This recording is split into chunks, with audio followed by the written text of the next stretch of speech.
ما اقول لك الاسد والعقرب حيوانات يعني، لا انت بعيده، لا هي بعد شبدي مو هيك، فهمتيني غلط. انت لازم يكون برجك برج الغزال على فكره. غزلان يعني ما أنا حيوان؟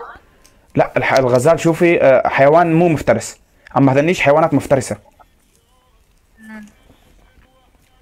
ايه والله احسن شيء سويته اليوم انه تصالحنا انا وكوشي على فكره. اي والله يا اخي حلو الواحد يعمل لي. دخلتهم الله مع بعض، نقلت أنا تذكرت الفيديو. اي ترى كان هو كان مجهز حاله شنو بده يرد، هو هجوم غاشم، بس اني طيبت خاطره بكلمتين وزبطنا الوضع. وبالنهايه كلياتنا ولاد عم يا اخي. والله العظيم الحياه مو مستاهله قشه بصله يا شباب. انا لازم اصلح الوضع، لازم اظبط اللي حوالي يا اخي. يعني باكر خلاص أنا من الاخر ما هي. عم تطلع مع أبو عشيرة؟ والله ابو عشيره اليوم مرضان، يا الله شنو صاير بيه زلمه. مرضان ابو عشيره يا ويلي. اي والله ابو عشيره طيب. مرضان.